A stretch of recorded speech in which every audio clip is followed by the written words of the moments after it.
Okay, I have to really apologize. I apparently am having a rough day because I keep stopping the video.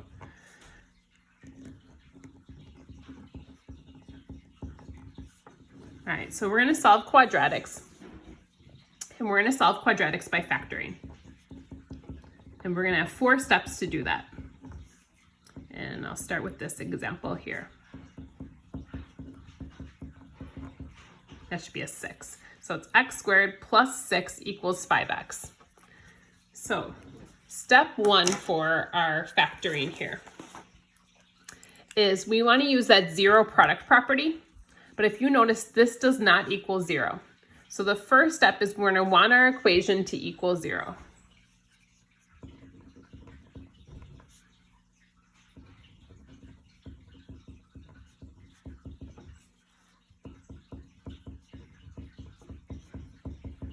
So the equation should equal 0 to start off with. Right now it doesn't. So in order to make this equal 0, I'm going to move this one over. So I'm going to subtract 5x. Because 5x minus 5x is 0. But when I write this, I want to write it in that standard form that we're used to. So I'm going to write the negative 5x second and then plus 6. So I rewrote our expression here, equaling 0, because that's what we wanted to equal. We wanted to equal 0. Next step is we're going to factor. And there's 2 types of factoring we learned. We're either going to use a GCF or the little x and x thing. But we have to decide which type we have. Good news is for your homework, it'll be grouped. It'll start with GCF and then these ones will be the next ones based off the pages we're working off of. So hopefully you notice that this one does not have a common factor. So we can just use the x and x thing. So I have my x squared. I know that has to be x times x. I want to multiply to get 6, but add to get negative 5. So I want to think of numbers that multiply to give me 6, but add to give me a negative 5. So I'm going to list over here 1 and 6, 2 and 3. I don't know if you guys can see that. 1 and 6, 2 and 3. Those will both multiply to give me 6, but I need a negative 5 here. So in order to get a positive number by multiplying and add to get a negative, they both have to be negative. But negative 1 and negative 6 is going to be a negative 7. So that's not it. Negative 2, negative 3 is going to be a negative 5.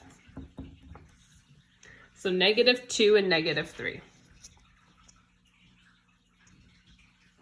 So that's my factored version. Now for your homework tonight, I need to see this step. Otherwise, I'm going to think you guys are just copying your answers out of the back of the book. So I need to see this step. Okay. Step 3 is now that we have this factor set equal to 0, we can use that zero product property.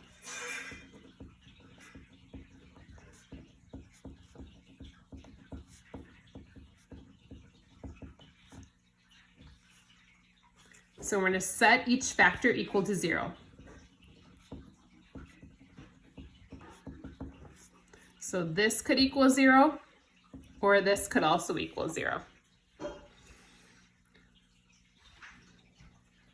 So x minus 2 equals 0, and x minus 3 also equals 0. Just like we did on the front side of the notes there. And then step 4 is we're going to solve the new equations. So solve each. So I'm going to add 2 here. So x ends up being 2. And I'm going to add 3. So x ends up being 3 as well. So there's my 2 answers. I'm going to do one more example like this type, and then we'll change to the other type of problem as well. Again, feel free to pause as you need to. You do not have to go as quickly as I do. All right, so this next one here. Again, it doesn't equal 0 to begin with. We need to make it equal 0, but I'm going to tell you the fact that this x squared is already over here by itself, I'm going to move everything else over there. You might wonder why I wouldn't move it this way. is because we don't know how to factor something when the x squared is negative. We want that x squared to be just a regular x squared, positive x squared. So I'm going to move these two over. So I'm going to subtract 8x. Now you can do this in one step. I'm not going to, just so you're not confused. And then I'm going to move the 9 over as well. So I'm trying to make it equal 0 to begin with. So now it equals 0. Everything is moved over to the left side. So that's step 1. Next step, we want to factor. Again, this is the type of factoring we're doing right now, is x and x. I want to multiply to get -9, but add to get -8. So 1 and 9, 2 and 4, or sorry, 2 and 4 does not work. 3 and 3. 1 and 9, 3 and 3 are the two things that multiply to give me 9, but in order to add to get a -8, I need one of these to be negative.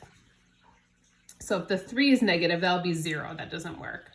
If the 1 is negative, I get a +8, so I want the 9 to be negative. 1 minus 9 is -8. So a +1, a -9 are my two factors. Again, this I want to see on your homework. I want to see that you factored it. And now we can set each factor equal to 0 and solve. So we're setting each of these equal to 0 because of the 0 product property. So x is -1, and x will also be 9. So there's our two answers. So I'll want your factor, so I want to see this, and I want to see these two as well for your homework. All right, so I'm going to skip example 5 for those of you guys following along on the notes. If you actually printed the note sheet, I'm going to go to example 6 and 7.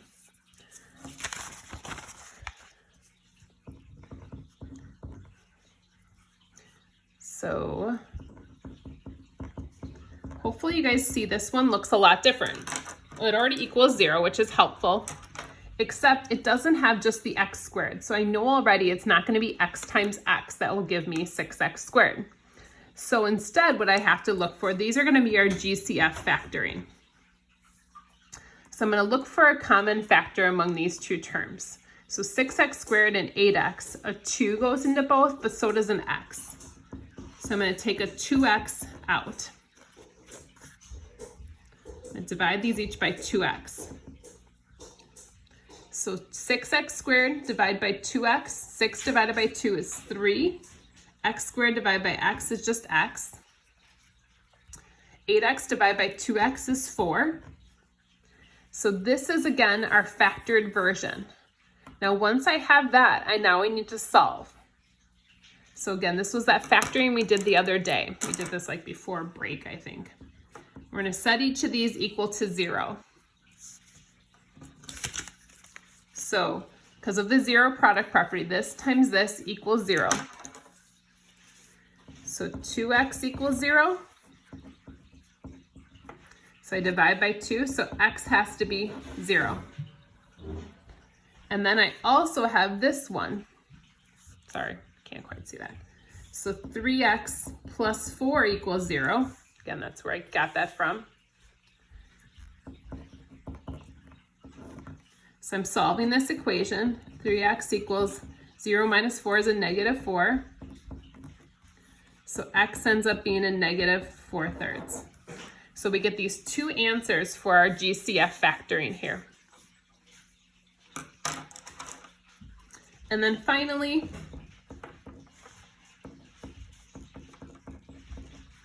we have this one. It's our last problem. So r squared minus 14r. Now again, it does not currently equal 0. So I'm going to move this over.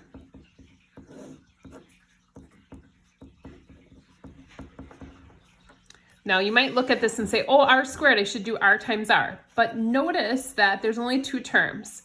So look for a GCF. Oh, there's a common factor of an r. So I'm going to take that out. So I'm going to divide that out of each of these. So r squared divided by r is just going to be r. -14r divided by r is going to be -14, and that's going to equal 0. Once I get to that point, Again, use our zero product property and set each of these equal to 0. So r could equal 0, and r minus 14 could also equal 0, which means I can solve that. So r will be 14. All right, guys, so for your homework, it's going to be off of 2 different pages. And I'll put this on Schoology as well.